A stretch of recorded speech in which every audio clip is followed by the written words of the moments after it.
বিয়েবাড়িতে বৌমারা যা যা করে, বেশি ভালো বৌমা। উফ বাবা, সব কাজ হয়ে গেছে, যাই হাতে একটু মেহেন্দি পরে আসি। এই তোরা মেহেন্দি পরছিস?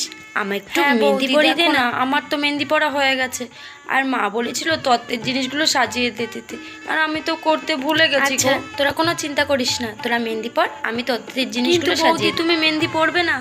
আরে না না, তোরাই পর, আমার না পড়লেও হবে। আচ্ছা বৌদি শোনো না। হ্যাঁ বিয়েতে তো একটা বাস যাচ্ছে, একটা কার যাচ্ছে। মা তো আমাকে বলেছে বাসে করে যেতে আর তোমাকে কারে করে, কিন্তু আমি কারে করে যাব। ঠিক আছে, আমি বাসে করে যাব, তুই কারে করে যাস। থ্যাংক ইউ বৌদি। মা, এ বাবা, মা তো ঘুমিয়ে পড়েছে। ঘুমোবে না? সারাদিন যা খাটাখাটনি করে, মা বরঞ্চ ঘুমো, মাকে আর ডাক। আমি চাই বাড়ির সব কাজগুলো করে নিই, আর আমি তো এই বাড়ির বড় বউ, আমাকে তো সব কাজ করতেই হবে।